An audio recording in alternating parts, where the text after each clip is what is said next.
How to add depth of field in DaVinci Resolve.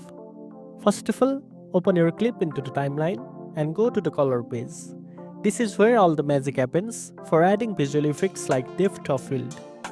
Next, create a new node by pressing Alt+S and then add a depth map effect from the effects panel. This tool lets DaVinci Resolve understand which areas of your image are close and which are far. After adding the depth map, tweak the focus and blur levels. Adjust the near limit and far limit sliders to define which part of the image should stay sharp and which should blur.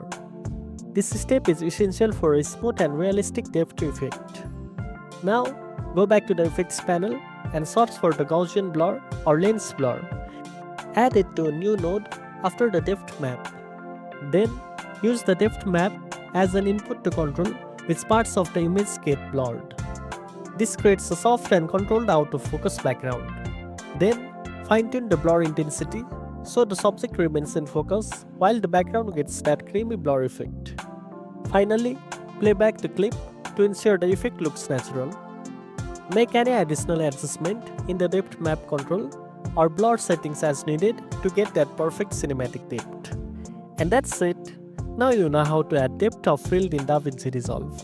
If you found this video helpful, don't forget to like, share and subscribe for more tech tips. Thanks for watching and I'll see you in the next one.